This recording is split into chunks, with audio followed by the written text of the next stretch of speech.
오늘 말씀은 마가복음 1장 21절에서 28절입니다. 그리고 설교 제목은 말씀의 능력이라는 제목으로 주의 말씀을 전하겠습니다. 한국 산업화를 이끈 포항제철의 고 박태준 회장이 있습니다. 정치적인 이야기를 하려고 하는 건 아닙니다. 한국의 철광왕이라고 하는 별명을 가지고 있었습니다. 이 박 회장이 1992년도에 대선의 실패 이후에 어려운 인생길을 걷게 됩니다. 국내를 떠나서 외국에 떠돌이 생활을 해야 되는 어쩔 수 없는 삶을 살게 됩니다. 어느 날 쓸쓸한 호텔방에 앉아 있는데 평소에는 눈에 들어오지도 않았던 두 권의 책이 눈에 들어왔답니다. 하나는 불경이고 하나는 성경이었습니다. 이 박 회장은 한국 불교 신도 협회장으로 있을 정도로 불심이 가득한 사람이었습니다. 늘 불경은 손에 익숙해 있기 때문에 이날은 이상하게 마음을 다스리기 위해서 성경을 펴고 읽기 시작했습니다. 그러자 이 박 회장이 눈이 멈춘 곳이 있었는데 그것이 어디였냐면은 시편 23편이었습니다. 하나님께서 불쌍한 영혼에게 찾아오신 거죠. 그 후에 한국에 귀국하자마자 예수님을 영접하고 80세가 넘는 나이로 한 번도 빠짐없이 교회에 출석하는 믿음을 보여줍니다. 하나님의 말씀으로 사람은 변화됩니다. 그래서 박태준 회장은 자기가 가지고 있었던 그 포스코의 모든 주식을 환원하고 그리고 자신이 살고 있던 집을 아름다운 재단에다가 기부하고 평생 전셋집에서 사는 모습을 보여줍니다. 어떤 사람이 이 박 회장의 전기를 쓰면서 뭐라고 얘기했냐면은 살아있는 간디처럼 살았다, 이렇게 평가를 내리는 사람도 있습니다. 성도님들, 하나님의 말씀은 능력이 있어서 사람을 바꿀 것이라고 저는 믿습니다. 여기에 계신 모든 분들이 주의 말씀을 듣고 또 위로도 얻고 하나님의 평강이 말씀 중에 임하기를 저도 기도하겠습니다. 시편 19편 7절에 이런 말씀이 있습니다. 우리 함께 읽겠습니다. 여호와의 율법은 완전하여 영혼을 소생시키며 여호와의 증거는 확실하여 우둔한 자를 지혜롭게 하며. 아멘. 여호와의 율법, 여호와의 증거는 하나님의 말씀을 이야기합니다. 하나님의 말씀은 영혼을 회복시키시고 사람을 변화시켜 나가며 예수를 닮게 만드는 일을 하십니다. 하나님은 세상을 완전한 말씀으로 만드셨습니다. 무에서 유를 만드셨고 그곳에 생명을 불어넣으셨습니다. 마찬가지로 이 세상에서 영원히 다시 되살아나는 방법, 그리고 그 인생이 변하는 방법은 하나님은 딱 한 가지만 허락하셨는데 살아계신 하나님의 말씀을 듣고 순종할 때 그 삶의 변화가 있고 복을 누리게 되어 있습니다. 그래서 데이비드 플랫이라는 목사님이 하나님의 말씀을 받아들인 신자의 삶의 변화를 이렇게 비유합니다. 집채만한 트럭과 정면으로 부딪힌 사람이 있다고 상상해 보라. 그 사람이 벌떡 자리에서 일어나 아무 일 없다는 듯이 털고 일어나 일상생활을 한다는 것은 불가능에 가깝다. 맹렬하게 달려오는 거대한 트럭과 충돌했다면 예전과는 딴판으로 달라졌어야 정상이기 때문이다. 이 얘기가 뭐냐면은 큰 트럭에 사람이 부딪히면은 사람이 죽는데 구사일생으로 살아나면은 내가 새 생명을 얻었구나라고 변화된 인생을 살 수밖에 없다는 겁니다. 마찬가지로 하나님 말씀인 이 율법이라고 하는 단어에 무겁다는 의미가 있습니다. 이 세상에서 가장 크고 무거운 것이 주님의 말씀이기 때문에 이 주님의 말씀이 우리의 인생에 크게 부딪히면은 삶의 변화가 일어나게 되고 주님을 따르는 삶을 살아가게 되는 거죠. 그래서 오늘 저는 설교 제목을 말씀의 능력으로 정했습니다. 왜냐하면 가장 탁월한 설교자 예수님께서 오늘 말씀의 능력을 가지고 서기관을 놀라게 할 뿐만 아니라 말씀을 설교를 함으로써 귀신 들린 자를 치료하는 장면이 오늘 성경에 나오기 때문입니다. 또한 오늘 예수님이 어부였던 시몬과 안드레 형제, 그리고 야고보와 요한 형제를 제자를 삼은 다음에 가장 먼저 보여준 것이 뭐냐? 말씀의 능력이었습니다. 예수님이 귀신을 쫓는 게 더 귀하거나 아니면은 병 고치는 것이 더 귀했다면은 제자들에게 귀신을 쫓는 것과 병을 고치는 것을 먼저 보여줬겠죠. 그러나 예수님은 설교하시는 것, 말씀이 사람을 회복시키고 치료한다는 것을 먼저 알려주기 위해서 제자들과 함께 이 예배당에 오게 됩니다. 특별히 예수님은 지금 교회에서 이 주일날 드리는 이 예배의 설교에 능력이 임해서 성도님들의 삶이 변하기를 소원하십니다. 그 이유가 오늘 본문의 회당에 안식일날 회당에 예수님이 들어가서 설교하시는 장면으로 시작되기 때문입니다. 오늘 말씀에 8절밖에 되지 않는데요. 그 8절 안에 가르치다와 교훈이라는 단어가 나옵니다. 가르치다와 교훈이라는 단어는 다 설교라는 단어하고 똑같습니다. 그러니까 8절밖에 되지 않는데 거기에 설교라는 단어가 4번이 나오는 거죠. 그만큼 주님이 이 땅에 오셔서 가장 신경 쓴 것이 말씀을 통해서 사람을 회복시키는 일을 가장 중요하게 여기셨습니다. 그렇다면은 어떻게 해야 우리에게 하나님의 말씀인 설교가 능력으로 임할 수 있을까? 첫째는 주일과 교회의 주인이 누구인지를 우리가 정확하게 알아야 합니다. 우리 21절 한번 읽겠습니다. 그들이 가버나움에 들어가니라. 예수께서 곧 안식일에 회당에 들어가 가르치시매. 아멘. 좋은 성경 선생이 오면은 회당에는 그 사람을 초대해서 설교하는 것이 그 당시의 관습이었습니다. 그러니까 젊은 예수님은 이 당시에 좋은 랍비라는 소문이 났었고 당연히 회당에 초대를 받아서 설교를 하게 되어 있는 거죠. 금요일 해가 지는 순간 회당 지붕에서는 나팔이 3번 울리고요. 각 집마다 이제 불을 켜게 됩니다. 이것이 안식일의 불이라고 합니다. 그리고 다음날 아침 9시에 마을 사람들이 회당에 모여서 기도하고 찬양하고 성경 봉독하고 서기관이 하는 설교를 듣고 그 다음에 신앙 고백하는 순으로 예배를 이제 드리게 됩니다.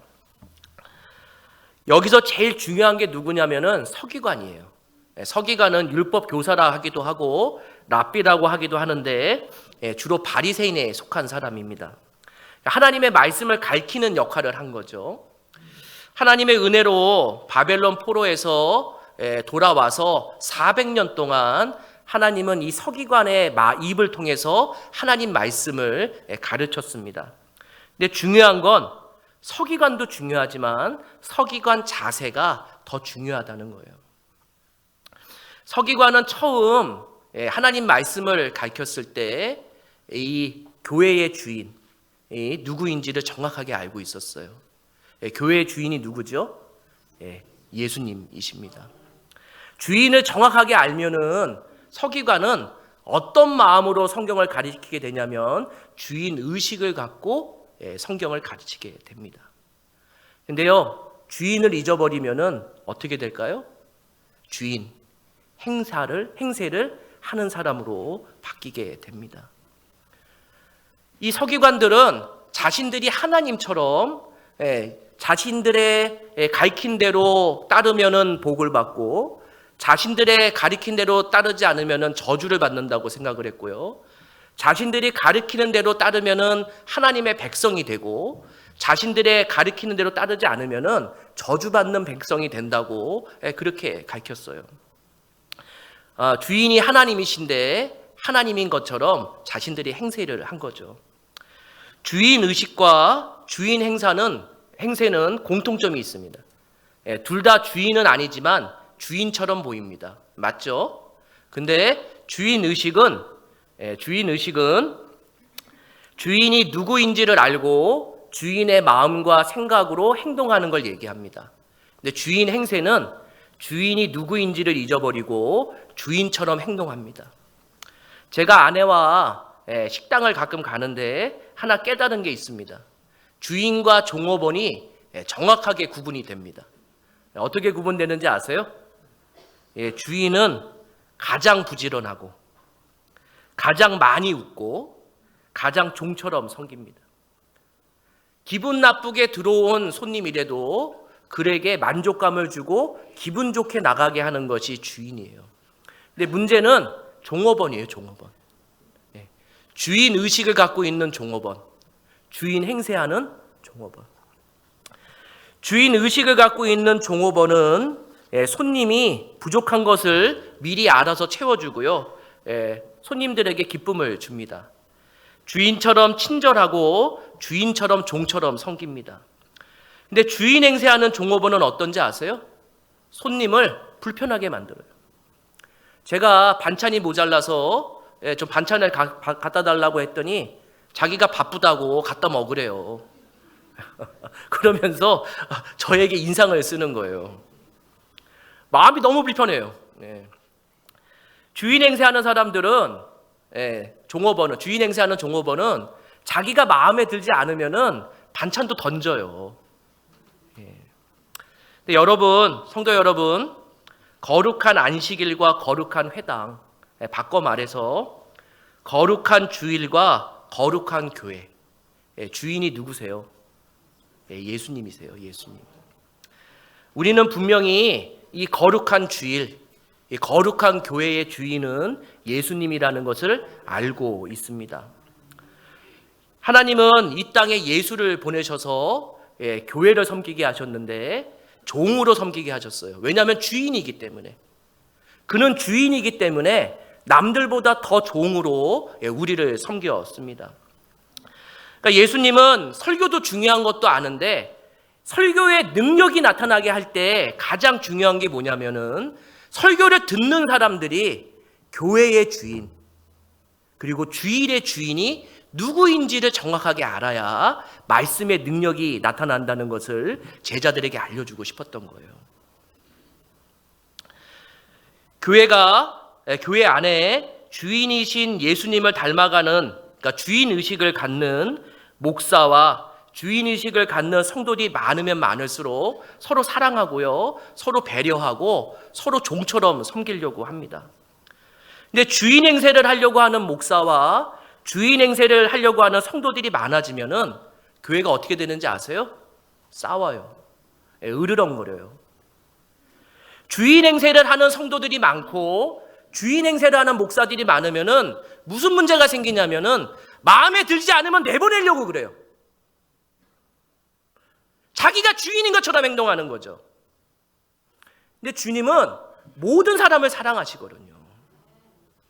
만일 주님이 여기 앉아 계셨다면은 그 사람을 어떻게 했을까요? 주님은 배반하는 제자의 발도 닦는 분이세요.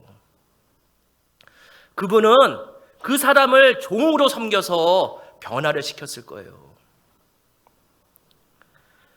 우리가 이 예배당 안에 말씀의 능력이 나타나려고 할 때 먼저 중요한 게 있어요. 설교가 하나님의 말씀이라고 인정하기 전에 교회의 주인이 예수님인 것을 인정하셔야 돼요. 그리고 이 주일 예배 드릴 때 누가 예배를 받으시냐면은 사람이 받는 것이 아니라 예수님이 받는다는 생각을 하셔야 됩니다. 제가 이 말씀 전하면서 조금 좀 불편한 얘기도 할 것 같아가지고 고민을 하다가 얘기를 합니다. 요즘 세상에 교회의 이야기들이 너무 많이, 불편한 이야기들이 많아요. 교회 세습, 교회 재정 횡령, 성도들 간의 다툼과 법정 시비, 이런 이야기들이 너무 많이 나와요. 근데 왜 나오는지 아세요? 주인 의식이 아니라 주인 행세를 하려고 하기 때문에 이런 문제가 많이 나와요. 왜 교회의 주인이 목사예요? 왜 교회의 주인이 목사여서 아들하고 사위한테 교회를 주려고 생각을 해요? 사업체는 달라요. 내가 열심히 일군 사업체는 자녀에게 줄 수 있어요. 그러나 교회의 주인은 예수님이에요. 예수님 거잖아요. 성도님들이 피땀 흘려서 버셔서 믿음으로 드린 헌금, 그것도 누구 거예요? 예수님 거예요. 그러면은 예수님의 마음으로 써야 되는 거죠.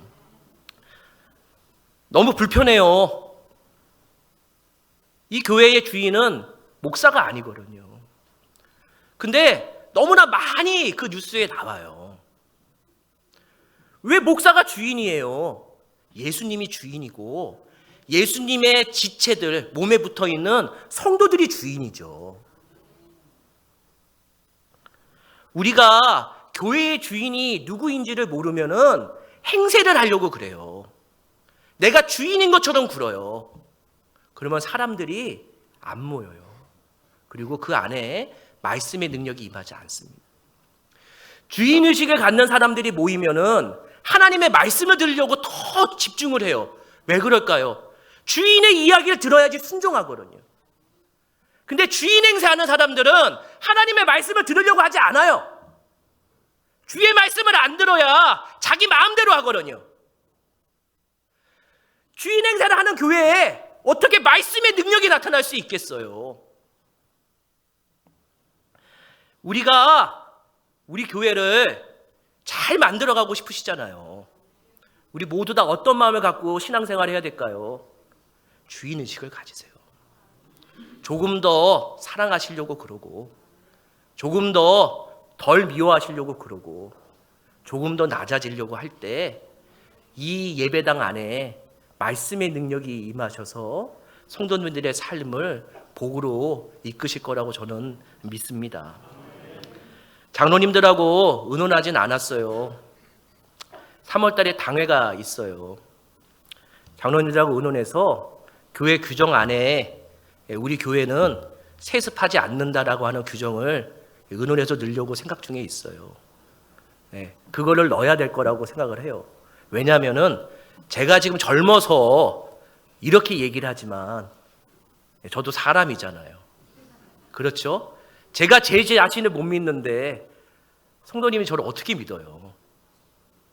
그거를 분명하게 명시를 해서 교회의 주인이 예수님인 것을 못 박아놓고 다시 시작하는 것이 말씀의 능력이 나타날 것이라고 믿습니다. 두 번째는 율법이 아니라 은혜를 설교할 때 말씀의 능력이 나타납니다. 기독교는 은혜의 종교입니다. 항상 기독교가 은혜의 종교라고 얘기할 때 이 한 예화, 아주 오래된 예화인데 이 예화보다 더 좋은 예화가 없어요. 한국 기독교 초창기에 외국 선교사님이 이제 승용차를 자동차를 타고 전도하기 위해서 저 아랫마을로 가는데 앞에 머리에 이렇게 짐을 지고 있는 할머니가 걸어가고 있더래요. 근데 이 선교사님이 한 영혼이라도 전도하려고 옆에다 차를 세우고 할머니 어디까지 가세요? 그랬더니 아랫마을까지 가요. 이렇게 얘기했대요. 그래서 저도 아랫마을까지 가요. 타세요. 이렇게 해서 할머니를 태웠대요. 근데 한참 차를 타고 가는데 거울을 보니까 뒤에 할머니가 어떻게 하고 있는지 아세요? 짐을 이렇게 차를 타고 있는데 머리에 짐은 이렇게 이고 있더래요. 이렇게. 그래서 이 선교사님이 아니 할머니 짐을 좀 옆에 내려놓으세요. 이렇게 얘기하니까 할머니가 뭐라 그러셨을까요? 서양 양반 차를 공짜로 탄 것도 너무 감사한데 짐까지 내리면은 내가 이게 너무 황송해서 어떻게 하나 이렇게 얘기를 했대요. 근데 신앙생활 우리 그렇게 하고 있어요. 기독교는요 짐을 지라고 얘기하지 않아요. 짐을 맡기라고 얘기하죠. 기독교의 복음은 너가 모든 짐을 지고 예수를 쫓으라고 얘기하지 않아요. 너의 모든 짐을 예수께 맡기고 주님과 동행하라고 얘기합니다. 그것이 복음이에요. 우리 22절 같이 읽겠습니다. 22절입니다. 무사람이 그의 교훈에 놀라니 이는 그가 가르치는 것이 권위 있는 자와 같고 서기관들과 같지 아니함일러라.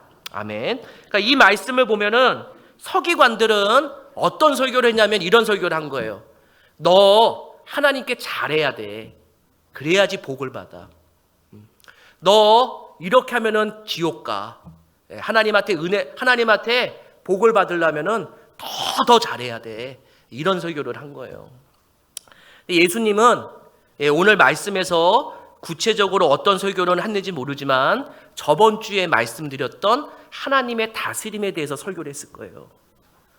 우리는 모든 짐을 주님께 맡기고 주의 다스림을 받을 때 복을 누린다는 것을 설교했을 거예요. 이 얘기가 권세 있는 자의 목소리처럼 사람들의 가슴에 은혜로 임하기 시작하는 거죠. 하나님이 이 땅에 예수를 보내셨고 예수는 지금 설교하면서 이렇게 얘기하는 거예요. 나 이 땅에 대접받으러 온 것이 아니라 나 예수는 이 땅에 짐꾼으로 왔다고 얘기해요. 짐꾼. 누구의 짐을 지러 왔을까요? 우리의 짐. 내가 이 땅에 하나님의 다스림을 받으러 알려주려고 왔는데 내가 예수가 이 땅에 와서 우리의 모든 짐을 다 짊어지고 주의 돌보심이 어떤 것인지를 너희와 함께 할 거야. 이거를 알려주기 위해서 지금 설교를 하고 있었던 거죠. 서기관들은 하나님을 아버지를 위해서 뭔가 열심을 내고 인정받아야 자녀로 인정받고 복을 받는다고 얘기한 거예요. 그런데 하나님은요 이미 우리를 자녀 삼으셨어요. 그런데 뭘 인정받아요? 자녀로 살려고 노력하시면 되지. 하나님은 예수님께 이 땅의 모든 사람들이 짐을 맡기길 원해요. 그런데요 모든 사람들이 죄의 짐을 맡기지 않고 걱정과 근심을 맡기지 않고 자기가 그 짐을 지고 살아가려고 합니다. 우리 23절에서 28절 같이 한번 읽겠습니다. 23절에서 28절입니다. 마침 그들의 회당에 더러운 귀신 들린 사람이 있어 소리질러 이르되 나사렛 예수여 우리가 당신과 무슨 상관이 있나이까? 우리를 멸하러 왔나이까? 나는 당신이 누구인 줄 아노니 하나님의 거룩한 자이니이다. 예수께서 꾸짖어 이르시되 잠잠하고 그 사람에게서 나오라 하시니 더러운 귀신이 그 사람에게 격려를 일으키고 큰 소리를 지르며 나오는지라. 다 놀라 서로 물어 이르되 이는 어찌미냐? 권위 있는 새 교훈이로다. 귀신들에게 명한즉 순종하는도다 하더라. 예수의 소문이 곧 온 갈릴리 사방에 퍼지더라. 아멘. 예수님의 설교를 들었는데 은혜 받은 사람이 딱 한 사람 누군지 아세요? 귀신들. 귀신들만 반응해요. 귀신 들린 사람이 한 명이 예배당에 온 거예요. 근데 성경에 보니까 그 사람 몸에 귀신 하나가 있는 것이 아니라 뭔지 모르겠지만 수십 마리가 있을 수도 있고, 왜냐하면 우리라고 표현하고 있거든요. 한 사람을 누가 다스리고 있냐면은 귀신이 다스리고 있는 거예요. 그런데요, 이 사람 예배 한 번만 드린 게 아니라 매주 예배를 드렸을 거예요. 누구의 설교를 들었을까요? 서기관의 설교를 들었어요. 근데 서기관의 설교를 들었는데 그의 몸에서 귀신이 떠나지 않아요. 근데 예수님의 설교를 듣자 몸에 있는 귀신이 이렇게 얘기합니다. 나사렛 예수여, 하나님의 거룩한 자요. 이거 바꿔 말하면은 완전하신 하나님이시여, 완전하신 인간이요, 완전하신 하나님이시여. 그가 이 땅에 하나님의 다스림에 대해서 얘기하고 있고, 귀신 들린 자라고 할지라도 그 무거운 짐을 내가 짊어지러 왔다고 얘기하는 순간 귀신들이 깨달은 거예요. 내가 이 사람을 더 이상 다스리지 못하겠구나. 이제는 이 사람은 하나님의 다스림을 받게 되겠구나. 그러면서 떠나게 됩니다. 이 설교는 어쩌면은 천하보다 귀한 한 영혼을 위해서 설교한 거예요. 제자들에게는 말씀의 능력이 어떤 능력이 임할 것인지를 알려주기 위해서. 그리고 한 영혼이 천하보다 더 귀하다는 걸 알려주기 위해서 주님이 말씀의 능력으로 사람을 회복시키셔요. 그런데요, 우리는 귀신은 들리지 않았지만 귀신보다 더 무서운 귀신에 사로잡혀 살아요. 우리 어떤 귀신에 사로잡혀 사는지 아세요? 성도님들? 걱정 귀신. 우리 걱정 귀신에 사로잡혀 살아요. 돈 걱정, 건강 걱정, 자녀 걱정, 배고프면은 배고프다고 걱정, 배부르면은요 배부르다고 걱정. 근데 왜 걱정하냐면은 주님께 맡기지 않았기 때문이에요. 주님께 맡겨야 되는 걸 알지만 주님께 온전히 맡기지 않으니까 내가 맡기지 않은 만큼 걱정이 있게 돼요. 저희 아이가 넷이잖아요. 별의별 일이 많이 있는데 아이들을 키우면서 많은 교훈을 얻어요. 아이가 어리면 어릴수록 정말로 순수하고요. 부모를 절대적으로 믿어요. 100만 원짜리 사달라고 막 쫄라도 아버지가 사줄 거라고 믿어요. 못 사주죠. 그래도 그들은 순수하게 믿어요. 근데 나이가 조금씩 들면은요, 타협을 해요. 타협을. 내가 아빠 3만 원이 있는데 아빠 3만 원을 더 주시면은 내가 뭘 살 수 있을 것 같아요. 이렇게 타협을 해요. 근데 대학생이 되면 어떻게 하는지 아세요? 제 딸이 여기 있어서 미안한데. 대학생이 되면 어떻게 하는지 아세요? 질문을 해요. 아빠, 내가 10만 원이 필요한데 5만 원만 주면 안 될까? 이렇게. 바보지요, 바보. 10만 원 달라고 했으면 어떻게 했을까요? 성도님들. 제가 쌍욕을 하고 주죠. 야, 너 이렇게 돈이 뭘 필요해? 그러면서 1분 후에 야, 아껴 써라. 엄마는 모른다. 이렇게 보내줬을 거 아니에요. 근데 우리가 신앙생활 하면서 염려를 처음에는 순수하게 다 맡기다가 신앙생활 하면 할수록 자꾸만 이건 하나님이 해주실 것 같고 이건 안 해주실 것 같고 부분적으로 맡겨요. 부분적으로. 지금 예수님이 은혜로 너희가 회복될 것이고 하나님께 맡기라고 하는 건 뭐냐면은 신앙생활 하면 할수록 어린아이와 같이 순수한 신앙을 하라는 거예요. 그런데요, 시간이 지나면 지날수록 더 영특해져요, 우리는. 그러니까 걱정이 더 많아지는 거예요. 우리 마태복음 11장 25절에서 28절입니다. 같이 한번 읽겠습니다. 그때에 예수께서 대답하여 이르시되 천지의 주제이신 아버지여 이것을 지혜롭고 슬기 있는 자들에게는 숨기시고 어린아이들에게는 나타내심을 감사하나이다. 수고하고 무거운 짐진 자들아 다 내게로 오라. 내가 너희를 쉬게 하리라. 그러니까 예수님이 나에게 모든 짐을 지라고 내가 질 사람이라고 설교한 거는 너희는 나한테 맡기고 어린이와 같이 살면 돼라는 거를 알려주고 있어요. 근데 이렇게 얘기하잖아요. 똑똑한 사람들에게는 이 신비를 숨기시고 어린아이와 같은 마음을 가진 자에게는 이것을 알려주십시오라고 얘기를 해요. 그러면서 주님이 내가 짐꾼이니까 모든 것을 다 맡기면은 내가 다 맡아줄게. 지금 이렇게 이야기하고 있는 거죠. 이게 복음이에요. 주님은 무거운 짐을 지고 따르라고 한 적이 없어요. 이 땅에 예수를 보낸 이유예요. 유진 피터슨 목사님이 요 11장 28절을 이렇게 이야기합니다. 나는 너희에게 무겁거나 맞지 않는 짐을 지우지 않는다. 나와 함께 있으면 자유롭고 가볍게 사는 법을 배울 것이다.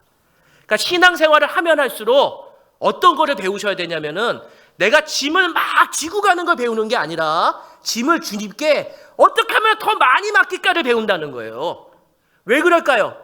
세상을 살면 살수록 더 죄만 짓거든요. 우리가 세상에 살아가는데 더 선한 일을 하실 것 같아요? 안 그래요. 더 많은 죄를 져요. 더 악해져요. 그 많은 짐들 다 어떻게 하실 거예요? 싸가지고 가실 거예요? 주님께 맡기세요. 그리고 가볍게 다시 주님을 따르세요. 찬송가 369장에 이런 가사가 있어요. 죄짐 맡은 우리 구주 어찌 좋은 친구인지 걱정 근심 무거운 짐 우리 주께 맡기세. 다음이 더 중요해요. 주께 고함 없는 고로 복을 받지 못하네. 다 복 받길 원하시잖아요. 근데 왜 복을 못 받는지 아세요?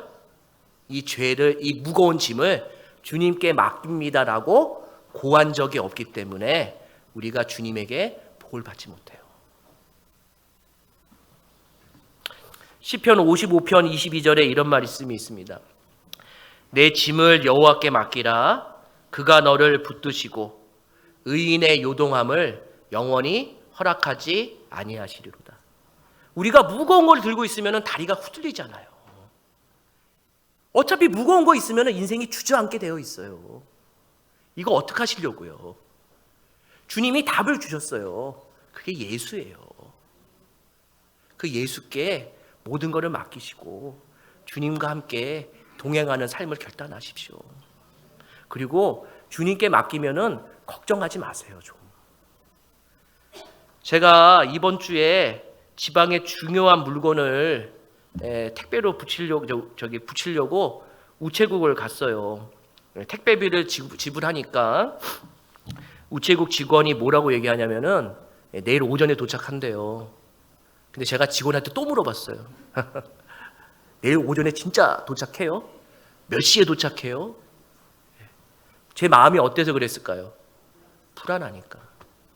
그게 부산까지 보내야 되는 거였거든요. 불안하면은 제가 직접 가야 되잖아요.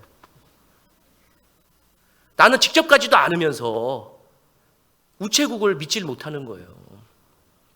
그런데요, 12시쯤 되니까 문자가 하나 와요. 배송이 시작됐습니다. 1시, 2시쯤 되니까 어디에 모였습니다. 다음날 오전 됐으니까 도착했습니다. 근데 주님은요, 우리보다 더 확실한 분이세요. 그 완전하신 하나님이 우리의 모든 것을 함께 동행하십니다. 몇 번 말씀드렸지만 식당이나 목욕탕에 가셔서 이 말 흘려듣지 마세요. 흘려보지 마세요. 주인에게 맡기지 않은 건 책임지지 않습니다. 주님께 맡기지 않은 거는 책임지지 않아요. 가정 주님께 맡기시고 일터와 가정 또 모든 거를 주님께 맡겨야 주님이 책임을 지시지 내가 50%만 맡기면은 주님 50%만 책임지십니다. 우리 마지막으로 마가복음 1장 21절 한번 같이 읽겠습니다. 같이 읽습니다.